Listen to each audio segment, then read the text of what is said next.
Salut, c'est Trado. Voilà ma vidéo de mise à jour pour l'indice parisien. À force est de constater que l'indice parisien joue avec les nerfs des traders, puisque nous avons ici une fois de plus une séance qui, à son maximum, est venue frôler le haut de la fourchette d'Andrews marron, sans cependant parvenir à la casser à la hausse, un petit peu à la lumière à l'image de ce qui s'est passé la séance précédente.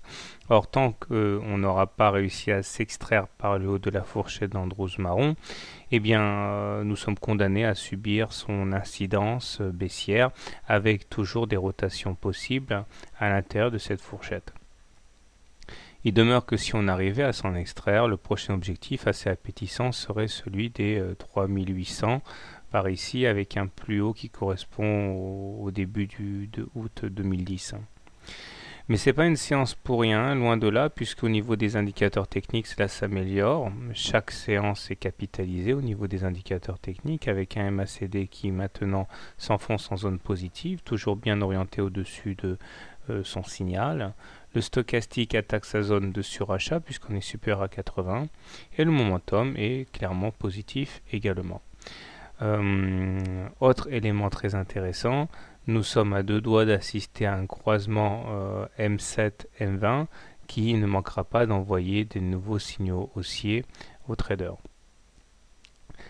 Au-delà, enfin, le canal noir ici est toujours en place et tant qu'on n'aura pas invalidé ce canal, il faut s'attendre à aller chercher donc par le haut les 3836 et par le bas les 3400.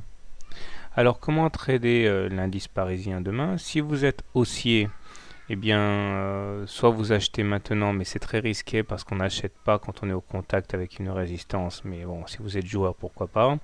Si vous êtes haussier, donc, attendez plutôt un repli. Idéalement, si on pouvait retourner sur M7, M20 avant d'acheter, ce serait un point intéressant d'entrée.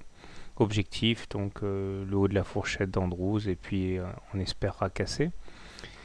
Si maintenant vous êtes plutôt baissier, vous avez un bon point d'entrée ici, puisque vous voyez que ça fait deux séances que on n'arrive pas à s'affranchir du haut de la fourchette d'Andrews. Donc vous pouvez partir du principe que l'échec sera encore d'actualité la prochaine fois. Donc l'idée ce serait d'acheter avec un stop loss en cas de cassure de la fourchette d'Andrews marron. Objectif, un retour sur la M7 ou la M20. Voilà. Personnellement, je suis haussier, mais compte tenu de ce que je viens d'annoncer, si je devais acheter le CAC, ce serait sur repli. Bonne soirée, bon trade et à demain.